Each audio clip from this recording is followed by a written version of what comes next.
Marco, fresh off a 3-1 win into the top six. Have the objectives have they changed now because of how well you've started? Is European football now? Is that a good? Is that a good Clearly, game to have? the top half of the table is our goal. We don't want to hide ourselves in terms of ambition. I'm the first one to push these players forward, the football club, and to try to be always on the front foot, to be always try to match to go for every single match to match the opposition sides. And clear in the beginning of the season, we said that okay, our target is to do better than last season. Our target should be the top half of the table, and we are going to fight for it.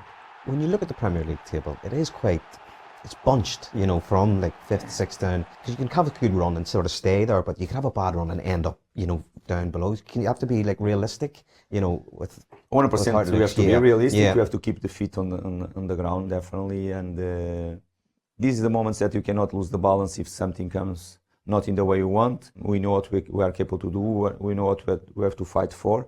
And because now we are on the 6th position, we are not over the moon at all. We are pleased. But you know that Premier League is so tight. We have to keep always the focus and go for the next one. And just on Emile Smith Rowe, what have you made of him this season? He said he had the game against Crystal Palace, he was excellent. But just generally, have you been delighted how he's fitted into your team? No, he's a really important player for us. We are delighted to have the chance to sign him. We knew what we are going to sign, a talent player that wasn't playing football the last 2 seasons. We know that he's going to have in some moments a little bit downs in terms of consistency, but he needs to play more and more and more and to train more and more and more. It's important for us, for him to don't stop, to train every single day and to be able to keep the intensity and the energy that Premier League demands from yourself, and in that position even more, and he has to be able to respond from it. And I'm really pleased to have him with us. I think he's delivering what we wanted from him. And I'm going to see more consistent in the future. Yes, it's going to be my goal to push him forward, and it's going to be his goal to be more consistent in terms of, I'm not talking about assists or goals, but in terms of performance-wise for him to be more throughout the 90 minutes of the game, to feel always his presence. And Emile is going to be the first time that he's going to face his former club. Probably it's going to be an emotional game for Emile. I'm not talking about extra motivation or not, but emotional for sure is going to be for Emile, and it is what it is.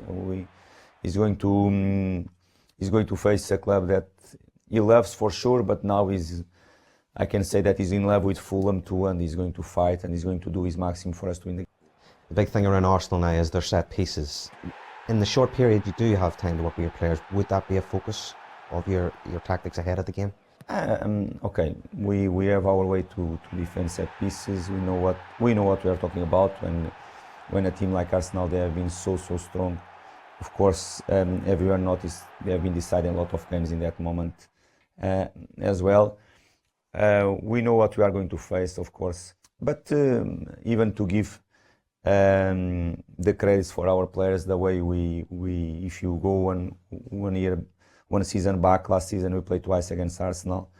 We dealt really well with that moment of the game. Even we scored twice from set pieces against Arsenal last season, and we didn't concede. And you have to repeat the same type of thing. We have to be focused, confidence in ourselves, that we are going to set up ourselves, and be strong in that moment, not just defensively but offensively as well.